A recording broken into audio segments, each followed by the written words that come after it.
दैहिक दैविक भौतिक तापा। एक तो दैविक ताप, दैहिक दैविक भौतिक ताप।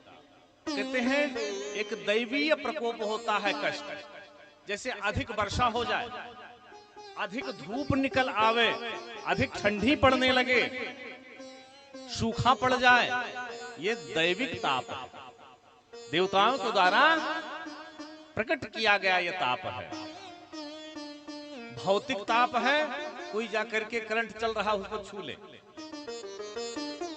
शरीर को अंदर कष्ट होगा। और दैहिक ताप हमारे अंदर है, हमारे शरीर के अंदर रोग व्याधि पैदा हो जाती है, ये शारीरिक ताप है।